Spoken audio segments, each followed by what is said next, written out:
粵劇瑰寶，二花面角色的消逝與追憶。親愛的觀眾朋友們，大家好，歡迎再次回到我們溫馨的梨園舊夢節目。今天，我們一同揭開粵劇歷史中一段鮮為人知卻又舉足輕重的篇章。第42篇淘汰二花面戲，粵劇的遺憾與追憶。在粵劇的璀璨星河中，二花面曾是舞台上不可或缺的璀璨星辰，其地位絕非閒角所能比擬。他們以獨特的演技與唱功自成一派，每登台，總能引領觀眾沉浸於視聽盛宴之中。其風采與小武角色並駕齊驅，甚至在某些排場戲中佔據更為重要的位置。班主在組建戲班時，對二花面的選拔尤為嚴苛，非名角不取，足見其重要性非同小可。想當年，瓊山玉班的二花面蔡張飛，以其非凡的藝術魅力，贏得了戲迷們的狂熱追捧。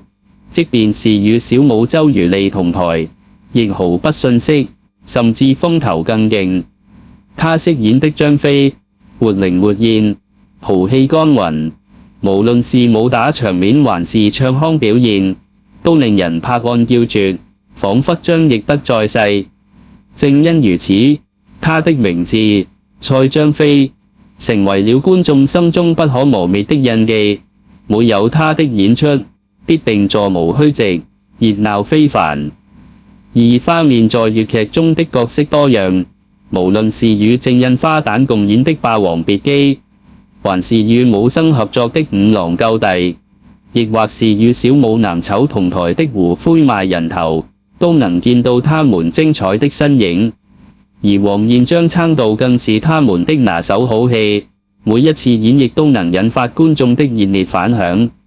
這些經典劇目不僅豐富了粵劇的舞台表現，也見證了二花面這一角色在粵劇歷史中的重要地位。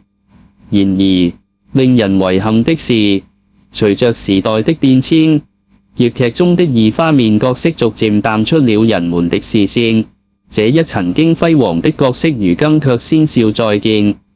這不僅是粵劇的一大損失，更是對傳統文化的一種遺忘。在此，我們不禁要問：為何要讓這樣優秀的角色消失在歷史的長河中？或許是時候重新審視和挖掘粵劇的深厚底蘊，讓二花面這一角色重新煥發光彩，讓更多的人感受到粵劇的獨特魅力。感謝大家收看本期梨園舊夢。如果你喜歡我們的節目，請留言、點讚、分享，並訂閱我們的頻道。我們下期節目再見，期待與你再次相聚在粵劇的美麗世界。拜拜，我們下一條視頻見。